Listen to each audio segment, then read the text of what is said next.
Hello Kings community, I'm Tim Ackerman, the proud superintendent of the Kings Local School District. I would like to take this opportunity to thank our community for participating in our 2 previous Thoughtexchange processes.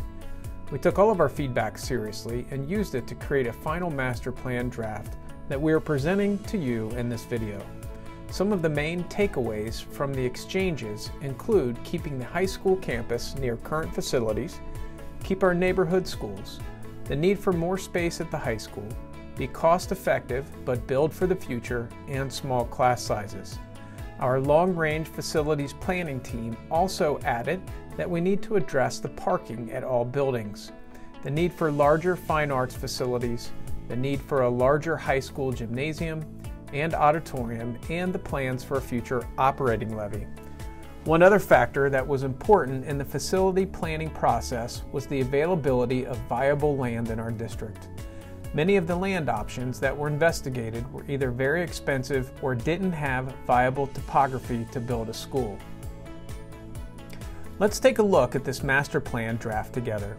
As you can see, the high school and junior high campus footprints look much different.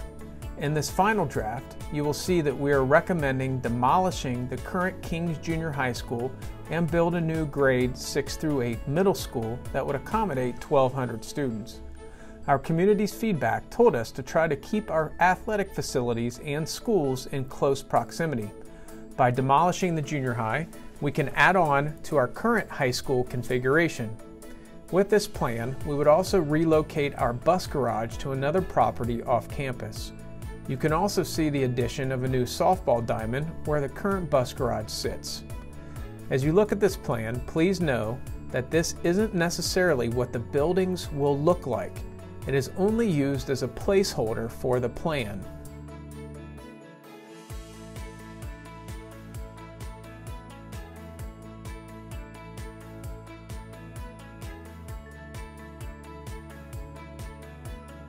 The new grades 6 through 8 building will be called Kings Middle School and will house 6th, 7th, and 8th grade students.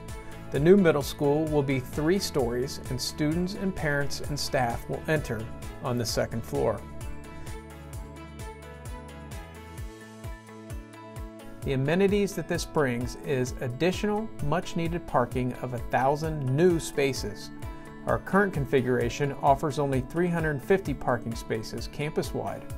It offers a centralized bus pickup drop-off area between the buildings, including a dedicated student and public arrival plaza for the middle school. The football stadium and baseball stadium will remain in their current location. You can see a gray building to the left of the stadium that represents a field house that will be privately funded, and we will talk about that at a later time. At the high school, as you see, we have moved the front entrance to the south side of the campus. To the right of the main entrance, you can see the large gray addition, which is a new auditorium that will house close to 1,000 people. Currently, our auditorium houses only 600 students, which doesn't even accommodate 2 full grades of students. In the front of the building, a new office space will be added to house administrative and school counseling offices. As you are looking at this plan, the structures in white are the current high school facilities, which will remain. Everything in gray is new construction or renovation to the current high school. As we move past the front entrance, that white rounded structure is the high school Bradford Learning Commons, which will remain. Moving to the Columbia Road side, you will see the addition of 2 new buildings in gray, which are new academic wings that contain 24 new classrooms, some of which will be state-of-the-art science labs. The existing science labs will receive cosmetic upgrades to convert them into general ed classrooms. Moving along to what used to be the front of the high school will now be the back of the high school. In this area, we will make room for an expanded student dining area with access to the outdoor plaza space, along with upgrades to the existing dining area, which is currently undersized. The large gray building to the left is the addition of a new 19,000 square foot athletic space that includes a 2,500 seat gymnasium, home and visitor locker rooms, coaches' offices, and support space. Currently, our gymnasium houses close to 1,100.